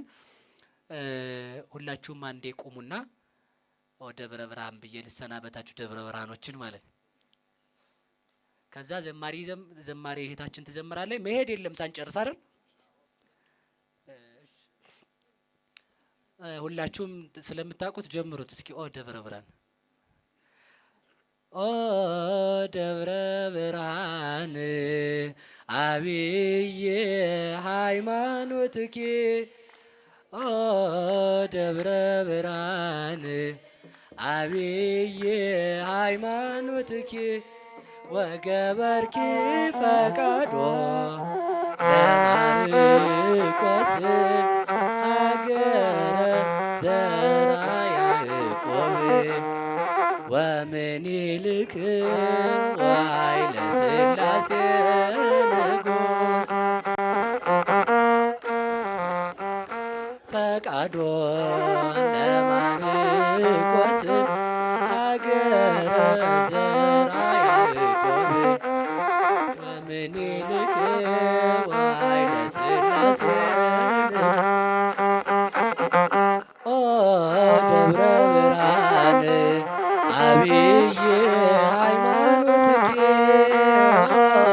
ደብረ ብርሃን አብዬ ሃይማኖትኪ ወገበርኪ ፈቃዶ ለማርቆስ አገረ ዘራ ያዕቆብ ወምኒልክ ወኃይለ ሥላሴ ንጉሠ ነገሥት ወገበርኪ ፈቃዶ ለማርቆስ አገረ ዘራ ያዕቆብ ወምኒልክ ወኃይለ ሥላሴ ንጉሠ ኦ ደብረ ብርሃን አብዬ ሃይማኖትኪ ደብረ ብርሃን አብዬ ሃይማኖትኪ ወገበርኪ ፈቃዶ ለማርቆስ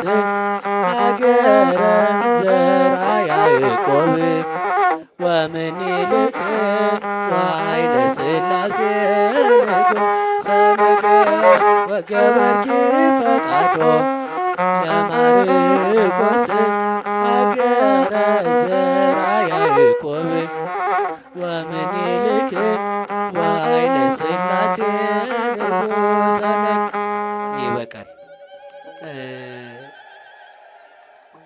ቤተ ክርስቲያኑ ብዙ የሚሰራው ትምህርት ቤት ስላለ ሁላችሁም አካውንት ቁጥሩን እየያዛችሁ ለሌሎች ሰዎች እንዲያግዙ አድርጉ የሚል መልእክት አባታችን አስተላልፈዋል።